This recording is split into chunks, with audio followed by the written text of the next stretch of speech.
Hi everyone, welcome back into the classroom. Actually, the other side of the classroom here. I'm going to take a few minutes. I'm going to show you how I go about stretching a canvas and some of the different types of grounds that you could use for larger paintings, okay? Now, there's a lot of videos out there on the internet. A lot of artists do it a bunch of different ways. And that's the wonderful thing about art is that we'll each have different ways that we like to do things. And the best thing to do is to take it all in, watch as many as you can and find systems and stuff that work for you. For example, I don't use a gesso. I don't like gessos. We'll talk about that later on in the preparation part of it. But I've been a paint chemist for a long time, a number of years. And I know that there are much better products that we can make today that are much better than gesso. But, I stopped using gesso about 25 years ago. And so some of them may have upgraded their formulas. I don't know. I don't need to because I have products that I use that we manufacture. So if you find a product that you like, and I'll talk about some of the shortcomings, some things to be aware of, but there might be some other good products out there too that you can use. But I'm going to show you methods that work very well for me.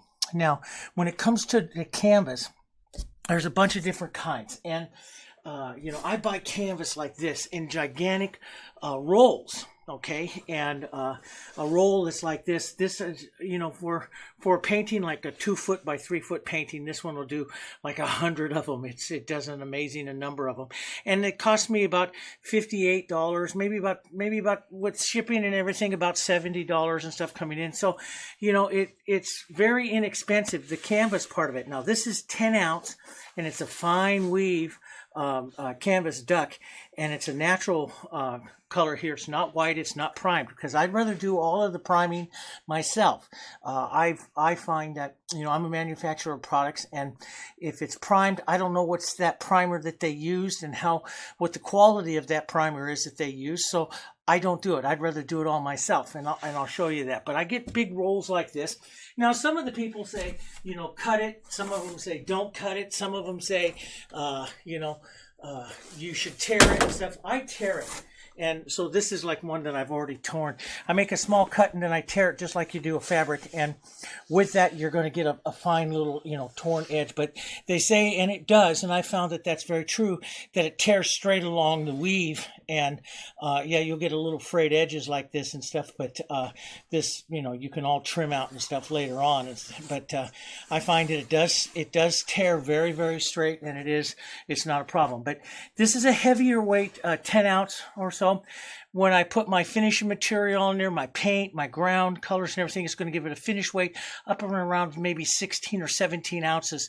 And that means I can put this out on a big surface. I can do 8-foot, 10-foot by 8-foot paintings with this if I want to. Canvases are rated in ounces, and most of your smaller stuff, maybe a 5 or 6 ounce canvas, 7 ounces for like a medium size. Then when you get up bigger, of course, they get to the heavier weight canvas. Now, why is that important? Because that's its ability to poke a hole in it.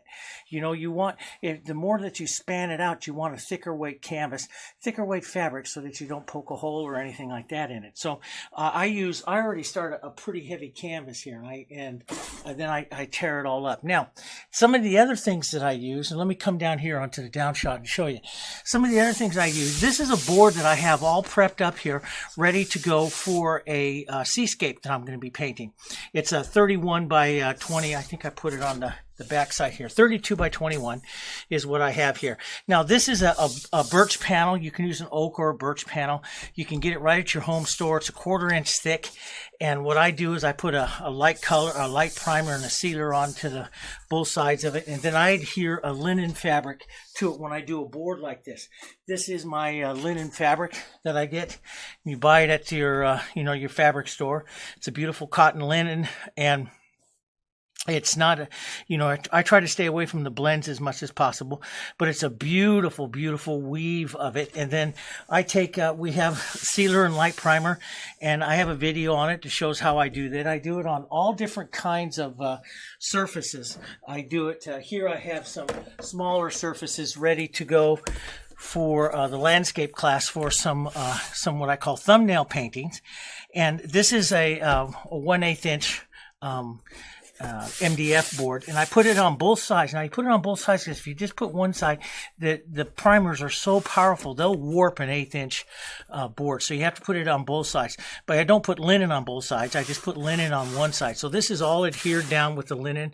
It's ready to be sanded and have its coat of paint and stuff put on it. And we'll talk a little bit more about that into the preparation part of it. This one has been lightly sanded, and you could hear the difference of it already, you know, just in just a little bit of sanding. But I put this on with light primer and sealer, and I have a video specifically showing how to adhere those types of surfaces. So I can go larger. When I go larger like this one that I do here, what I do is like this 32 by 21, I usually make the panel thicker. So it's 1/4 inch thick here on that. You can see that on the edge there, and it's lightweight. This is a lightweight ply. It's a 5-layer ply. It's really stable, and you can get a 4x8 sheet of this. I think I've spent about $20 for that, so you can get 4 out of that. So, you know, you're looking at, you know, $5 or so for each big painting surface that you have here, and then of course the linen and the surface. So for under $10 you can do a board like that. Whereas when you start doing big canvases and stuff, they can get a little bit more pricey. Now, this is the advantage of a canvas. Now, I do a lot of traveling.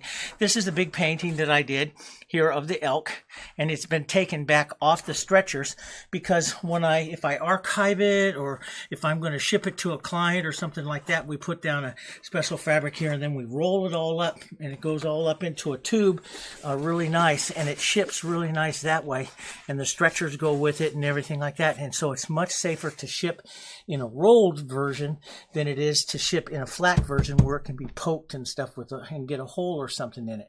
So it goes into a special tube and it ships like that. So, and you can archive your paintings really easy this way. And there's, you know, and I have all kinds of information on that, but if you really want to make sure, there's a nice paper that they can get for rolling canvases in and stuff. And the Heritage paint rolls up really nice. You don't have to worry about it ever cracking or anything like that. It just rolls up really nice, and there's no problem with it. Now, this is one that I'm getting ready to do for the landscape class here. This is step back just a touch more here. This is a 2 foot by 3 foot, and I have some medium weight, what we call canvas stretchers here. And these you can buy at any of your art supply stores. I get mine over at Dick Blick and stuff, and basically because I can order them and one day later, one day they come. So, because I'm always thinking of stuff at the end, but so I do these. Now these are medium weight ones. I also sometimes will use these. These are the heavyweight ones. So you can see that the real difference here between a heavyweight one and a lightweight one here. I'll show the two out here like this. Okay, so this is a medium weight one and a heavyweight one, and they have almost the same thickness onto the sides here. You can see it's just a little bit, 1/4 inch difference there, but they're lighter. They're a little lightweight. Now the heavyweight ones, I tell you, I've done a lot of paintings with the heavyweight ones, and they do get heavy, especially since I do a lot of traveling. They get heavy.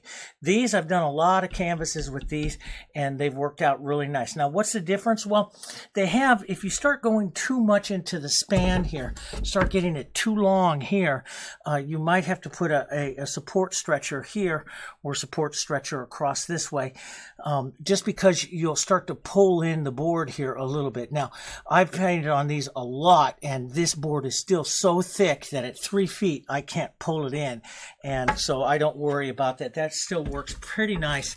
This particular type of stretcher works pretty nice for me. Now, one of the questions that I get all the time is, why do you do the stretcher? Why don't you just buy them like that? Well, another thing is, I like to control the surface that I'm painting on, okay? I like to know exactly what it is that I'm prepping it with. So sometimes when you buy low-cost ones, especially at your craft stores, your art and craft stores, you have no idea what kind of quality gesso or something that they prime those things with. And let me tell you, everything you put on top is only as powerful as what's underneath.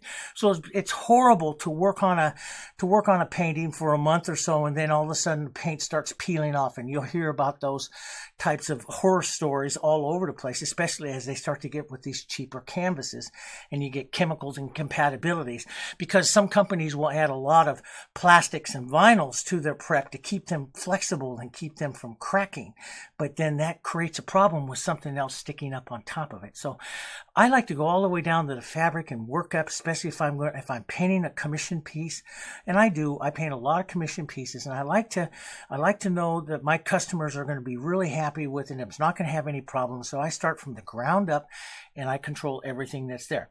The other thing is that when you start buying higher quality pre-stretched canvases, the shipping costs are higher to get them to you. Now, if you're lucky enough to have a brick and mortar store somewhere, art store close to you that you can get that in, that's fine, but they've already paid shipping for it too.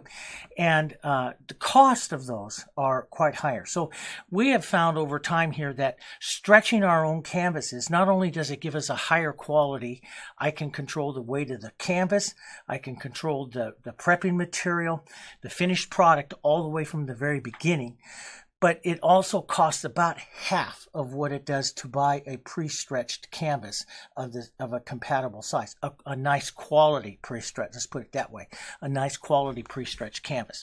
So you have a couple ways you can do it. One is just pre-stretch, and one of it is to do the board, the big huge board. Now, what makes the difference for me? It's what I'm going to do with that painting. If I'm going to be doing some traveling with it, do some shows or something like that, or shipping it or selling the painting, like the seascape that I'm going to be doing here, I'm painting that specifically for my living room, so it's not going to go anywhere in our life. It's going to stay within the family. It's one of our own paintings, and so I'm doing it right up on a big wood panel. But a painting like this, the landscape, I may sell this overseas, I may sell it international, I may sell it someplace that I have to ship it, and I can put it into a tube, and I can cut the shipping charges, down by 40 or 50%, just the size of the canvas being smaller. So that's got to be a consideration if you're a selling artist.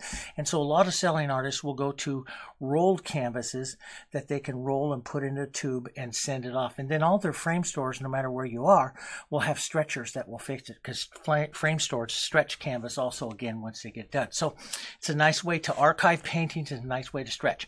So let's come back down here and let's talk about it. Now, when I'm going to be putting the canvas together here. So first off is I've torn, you can cut or do whatever, a canvas, and they say that I'd like to leave it a few inches overhanging. I leave a little bit more than that because the canvas is not expensive at all, and so I always leave a little bit extra, and then I'll trim it all off and stuff like that when I'm all done. So the first thing you got to do is you got to put your frame and stuff together, and you cut a canvas about this size, and then you got to put your frame and stuff together. Now, when you go with this, they have an end here like this, and these ends just slide together like this, and sometimes they're a little bit tough, but you got to kind of wiggle them together like this and push them together, and you can use a little hammer or something like that. But then they come together like that and they make a nice corner. And you should see it flat on all the corners here like this. And it makes a nice, beautiful corner when they all come together. And it should be pretty square. So I go ahead and I put them all together. When you're putting the last ones together, you may need to use like a little hammer. And I use a little fine adjustment hammer and hammer the edges and stuff like that until you get something absolutely square. And then you check the square. The next thing to do is to take a big square like this, and you can get a square like this for just a few dollars at your home store, and make sure that everything is square. So here everything is square.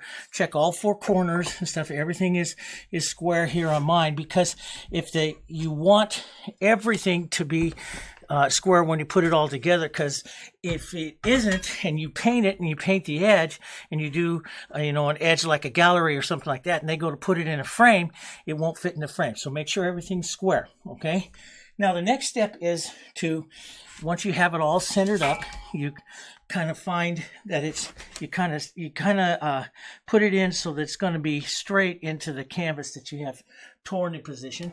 Now you've got to attach it. Now, let me set this off to the side here.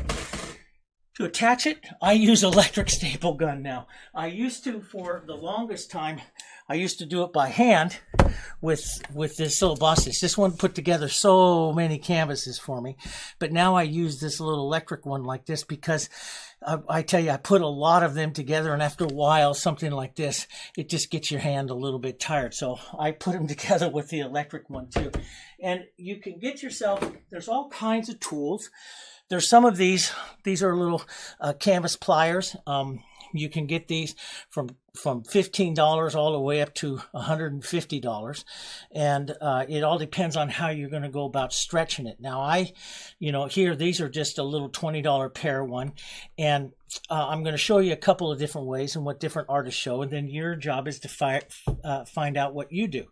What I like to do is you're going to start, when you start to stretch them here, I like to start right in the center, and this is what you should do. You should start right in the center, fold the first part of the canvas up and over. Now you can do this on either end. You can put it on the end, or I like to staple onto the back part of it. There's a recessed part of it back here that I leave, but I like to staple it right into the back. I'll come right about into the center of it here, and I'll put a staple right there, right into the center of it there. Or if you want to do the old-fashioned way, we would come in here like this, and we push down, and there goes your staple, goes right into that like that. So there's a couple of different ways. Now, what you do next is you come right across, exactly across this way here. We'll fold this over, come across. Now, some of them say that, this has a little notch here on the end that you put up and you rock down. You really don't have to get really aggressive with it. I've seen some people just pull it a little bit tight like that, just enough, and then just release it off of that. That just helps you pull it a little bit. And then you can, go ahead and staple right here. You don't need to, I used to pull, get it really tight and press and staple on it. And I found that really wasn't all that necessary. So I'll put a second staple right there, so it goes right in there like that. That holds that. Now I'll come over to the end over here, and again, just like that, I'll pull it until I see that little line right there. I'll pull it until that little line right there disappears.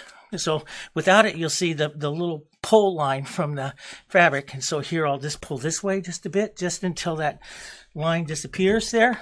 And I'll put one in right there. Okay, and then I'll come over here to the other side this way, and same type of thing. Now, this is where you can use your fabric pliers and your pliers here and pull it even a little bit tighter if you want. And how tight you want to pull it, you can rock it down. Or what I do sometimes is I will fold these fabric up to the edge if I have a lot. And a lot can get in the way, but I don't mind it. And just push down like that, and that pulls that pretty tight there like that, just by pushing down and holding it down like that. And then I'll put one in right there, about the center, right like that. So I have one in there that holds it. So now I have this front part in here this way. Now, the next step is, all I do is I come down using my little pliers. Is I'll go one side and one side over here, turn the canvas around, and go one side over here, working out this way, working out this way, working out this way, working out this way, slowly tightening the canvas. Now, how close do you put them? It all depends. Now, see, for me, when I am going to remove this canvas, I try to put them about every 2 inches or so, because I don't need them that close. In a canvas, when it's done, they'll put them about every ½ inch or so space in between them. So, but since I'll be probably removing this one, I'll pull this a little tight, and I'll come over here and push that one down. I'll leave about that much space in between each one, and I'll come over here, pull this size over here, pull this over, let's come over this way just a bit, pull that one, set it down, and put that in there, that one in there. And then I'll come over, and sometimes I just take the thing here, because I always like to work away from me like this. And so I'll just turn it around and pull this slightly like this, set one in, come over here to this side, set one in, just like that, okay? And so I have that done. Then I'll do the same things on to the sides here. So what I'm going to do here is give me a second. It usually takes me about 5 minutes. I'll go around the edge here and then and put that all on. We'll show you. You don't need to watch every single one of these. And then I'll come back and I'll show you the corners. Okay, so I'll be back in just a second.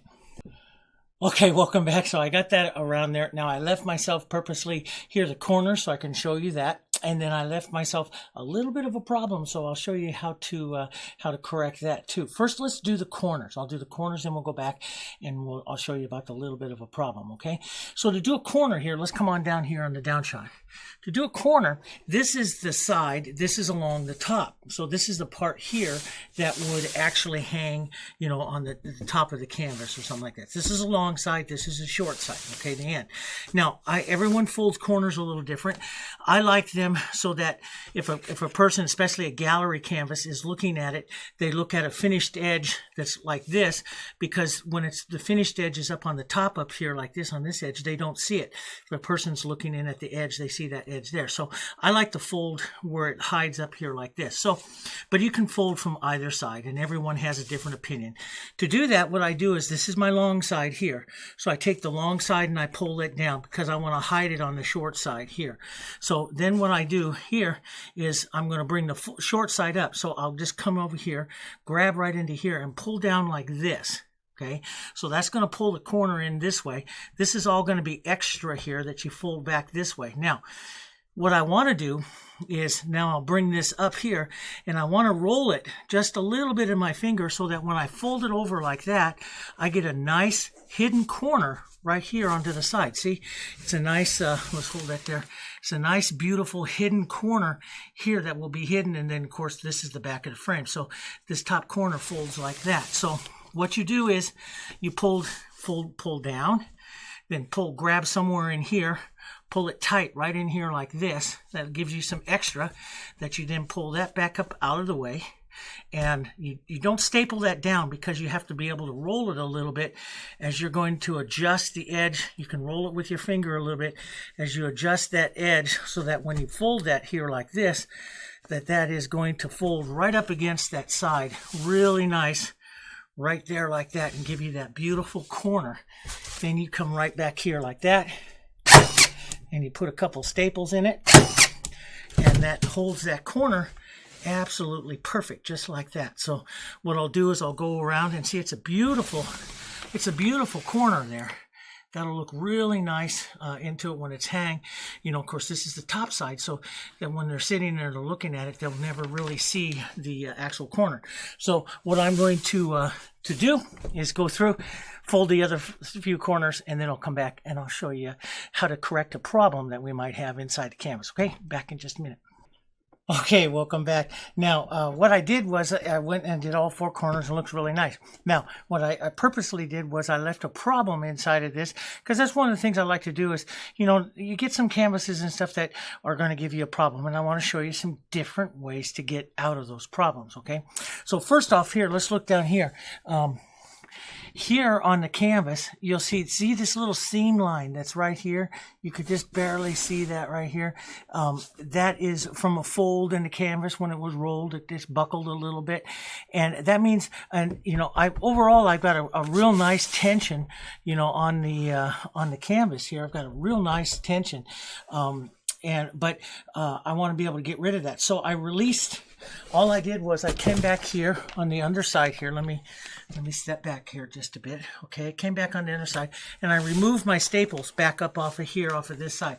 Now they have a staple remover, which I have, but I just use a screwdriver.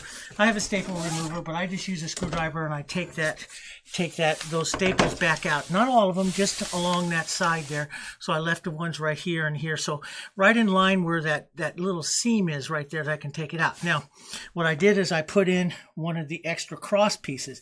These are cross pieces that you can get, and they make it all different kinds of them and stuff. But what it does is it keeps, if you really got to put pressure on something to get rid of something like that. And let me say here, before I do this, this is, I've stretched 30 canvases or more, big paintings like this.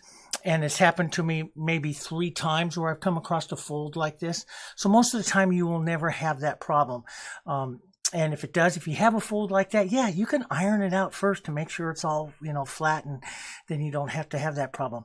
But it's not a really big problem here to take care of if you do it, something like this. Okay, so let me just show you. So they have these bars that fit in between here like this, and let me just straighten this one up just a bit here.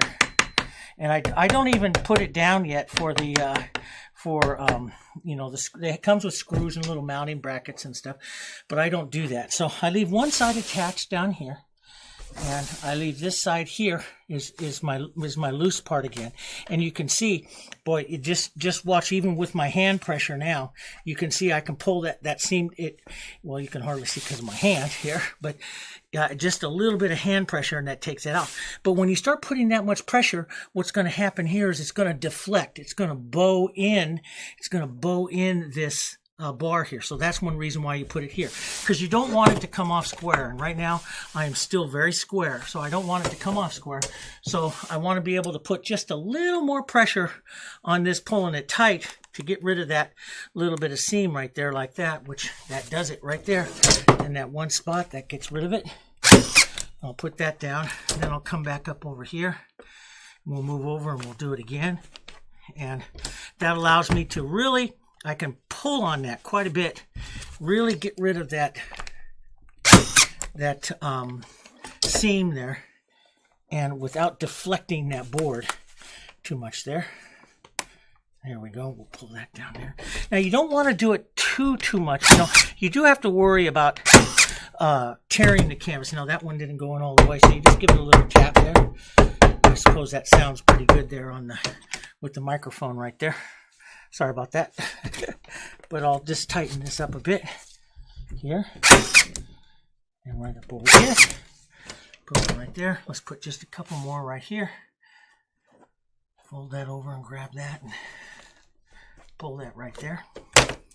And so that cross member, I mean, does it stay there? Well, I like it to stay. If I have to pull that much on a canvas, I like it to stay there and stuff. But now you can play drums on that right there. That's just nice and tight. It's a beautiful canvas. It's nice and tight. I could probably stretch maybe a little bit more, but some of that's going to be taken care of with the medium, with the canvas prep medium. Now to finish it all, the final finish it all off, I just fold this down here like this. And right now, just because I'm going to leave this extra, I'll just tack it out of the way. One little staple there to keep this out of the way as I'm doing the painting like this. And let me step back just a bit more so you can see that. So I step that back just a bit. Just one little staple there out of the way. That'll clean up the back. Gives me extra here in case I need for some reason or something happens. I do that. Some artists paint the extra, actually incorporate the canvas and then trim the canvas all down and re-stretch it again when they're done. There's that too. You can do something like that, but that cleans up the back here. And now, it doesn't take very long. It doesn't take very long to make a beautiful canvas like this. You got a beautiful canvas. You have really nice corners on there, and everything is drum tight, really nice to paint on there. And we're ready to do some of the finishing and stuff that we're going to do with the canvas. So the thing is you don't want to overstretch it. Now the other thing that you can use is the keys, and some artists will use the keys, and this is more than tight for me to paint with. But some artists won't do the hand tightening. Let me come back down here again. Won't do the hand tightening quite as much here. And let me show the corner here again. And so I already stapled that into the corner. So got my screwdriver. I'll just take this out. What I do is I just press down a little bit, use the blade of the screwdriver, pull it out just a bit like that, and it pops that corner out like that. But you can use these keys. Keys are something that come with the canvases, and you put the flat side. Each one's going to go inside of a little hole here, with right there like that. So this one's the top one, this is the bottom one. So this will go in. It goes the flat side against this here, like on this. So it'll go into this particular hole right here, and then you start to give it just a little tap in, and then this one will go in on this side up here like this, and that gives just a little tap in. And now what that does is, you can already see it start to happen just a little bit there, is it starts to spread that joint apart, and then that tightens up the canvas again. So you can use that to, if you just tap them in place and want to use them later on and come back and tighten them again, you can do that. Now, let me say, with all of that done there like that, I've never used keys. There's a lot of artists that use keys and use them pretty much immediately into their canvases and set it all up. I don't necessarily do that. Of course I may do that at the last when the canvas is stretched, but that is tight. That is tight, and I don't really need the keys to tighten it up. And I like those wooden joints to sit in there just really, really tight. So I don't necessarily do that. Okay, so now I'm sitting down. Sorry about that, but there you got it. There's a way in which I do that. So you can use big panels. You can use these big panels like this. They're nice surfaces. They're wonderful surfaces. You can use big panels. These, and really weight-wise, they're right about the same. But the problem is, the nice thing is, I can take this off, and I can, roll it and do whatever I want to do with it, and move it around and ship it really easy. With this one, I can't. It has to ship flat, and it has to ship flat in a big box. But once something's framed too, it has to go that way too. So there's a bunch of different ways in which you can do it. And you're the artist. You get to decide what's going to work the best for you. That's all I can give you, is just some tips and advice. I've been the last couple of years been using a lot of the stretch canvas, just because I sell a lot of my paintings international, and it really cuts down the shipping charges and stuff. Or if you're an artist, and let's say you're doing this just as a hobby and you want to improve yourself, it's really a good idea to do a bunch of stretch canvases. You only have a certain amount of room in your house, and you can archive your paintings really easy and pull them. And it's really great. You pull them out during a party and unroll them, and everybody gets to look through them, and it's really a lot of fun. We've done that several times with groups of people here in the house, and they unroll them and they go, wow, this is great. Look at these paintings and stuff. And you even sometimes sell them that way. So there's something nice to be said about that. Okay, give me just a minute. I'll come back in just a second, and I'll show you the canvas prep, what I do on this to finish off this video. Okay, I'll be back in just a moment. Okay, welcome back. Now I'm just going to show you real quick here about prepping it. There's all different kinds of ways and products and stuff that we have, but one of the things I've been using the last year or so, I've been making it myself, and now we make it for you because a bunch of you asked us to just do that, so it's a real easy process for us to mix it up for you. But it's basically light primer and texture medium and white paint. So we get a nice opaque coat. Now, this is very flexible. It is, because it has that primer in it, that also makes it waterproof. You can put it outside, but you don't need to put it outside, but you can. It's just a super fantastic surface to paint on, and it works very, very well with the Heritage. And let's come on down here and let me show you a little bit. So this is a canvas, just a sheet of canvas here that I put some of it on. Now, I've painted, like I say, about 30 paintings with doing it this way. This is 2 coats. I gave it 2 light coats onto this on the surface, and then once I get 2 coats on, then I give it a light sanding, and I use a 220 sandpaper. So once it's all dry like that, I just run over it like this with the sandpaper, just like that, just lightly, and that takes off all the stuff and makes just an absolutely incredible surface here to paint on. And it's still, I only do 2 coats, so I still get just the tiniest little bit of weave. Now, sometimes I paint with just 1 coat. Sometimes I paint with 2. It depends on how much of the weave I want to show through. If I want to get rid of the weave, then I'll give it 3 or maybe 4 coats. But I really, I've never gone over 2 coats, and I've really enjoyed it. And I've done a lot of real detail work in the canvases, like small animal faces and stuff like that. So it is very opaque as well. So this is the Heritage Canvas Medium, and basically, like I say, it is just a light primer, a texture medium, and white paint that we put in there. And I put the white primer and the texture medium about 1-to-1, and then I add about 10 to 15% of the white. But you can get it like this. it's actually a little bit more cost effective to buy it this way for you.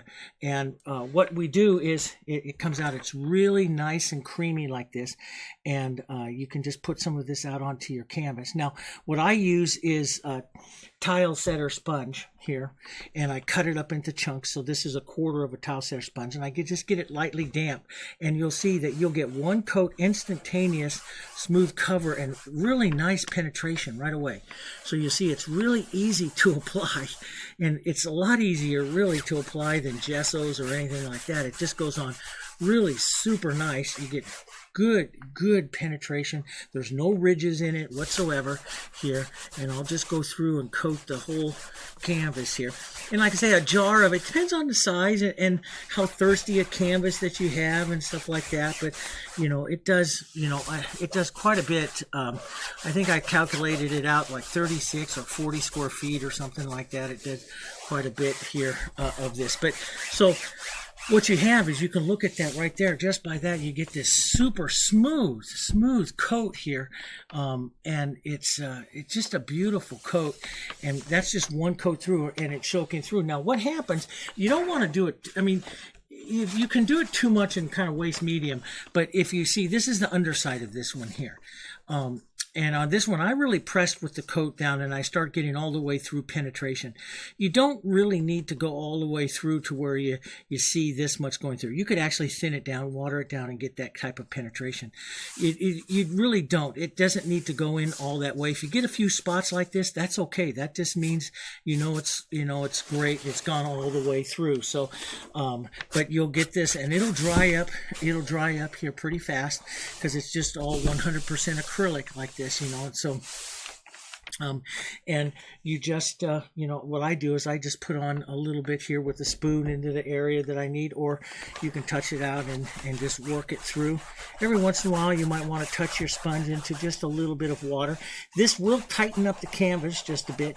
Now, like I say, there's keys you can use. There's other things artists say, spray it the back of your canvas with a little soap and water and stuff, and that tighten it all up. But that's the kind of stuff that I would do at the end of the painting, after everything's all decorated and stuff. This is actually you can hear it here. That's pretty tight. That's drum tight. And I've just done a little bit of pulling there. I try not to pull too much. You don't really need to pull too much. Now this medium will really finish the tightening up of this canvas and seal it all off, and boy, then you have a super surface there to decorate with. So it'll take a little bit of playing, but don't ever be afraid of putting the staples in and then backing them out if you have to, and readjust something. Make sure your canvas, before you're all said and done, make sure your canvas is square. You can get the real thick side ones there that you can get to and do more as a gallery technique, and make sure you have a nice folded edge there. Trim off and do it whatever you want to do onto the back. That's your own journey. Whatever you want to do with there, that's your own journey. We can discuss that later on in the classroom, some other ways, some things that I do and stuff like that, to make the canvas a little bit more professional. Do you paint the edge? If you paint the edge, what edge you color? There's a lot of stuff we can talk about. We'll do some of that over into some of our classes in our classroom here, especially on this landscape. Make sure it's all square when you're done. If it's not, just, bang the low corner there a little bit, and I'll help square it up. And then we're ready to go. We'll put it here. So I would for this here, I'm going to put this one coat on, let it dry, give it a second coat, let it completely dry, sand it, and use that. So for the big paintings, I'm going to be using some stretch canvases. And then for the smaller paintings that I'll do, I'm going to be using the boards, linen covered boards. So I'm going to be using both. But big linen covered boards also work very well as well. Okay. As always, if you have questions and stuff, just fire them away. Those of you can join us over into the social network, into the Jansen Art social network, and you can ask questions and stuff over there. And I'll see you over in the classrooms, and I'll see you over in the classes. We'll have a good time. 2 coats, sand it lightly with 220, and then you're ready to go, and we'll get patterns and all that kind of good stuff up in the list a little while. Okay, I'll see you over in the class.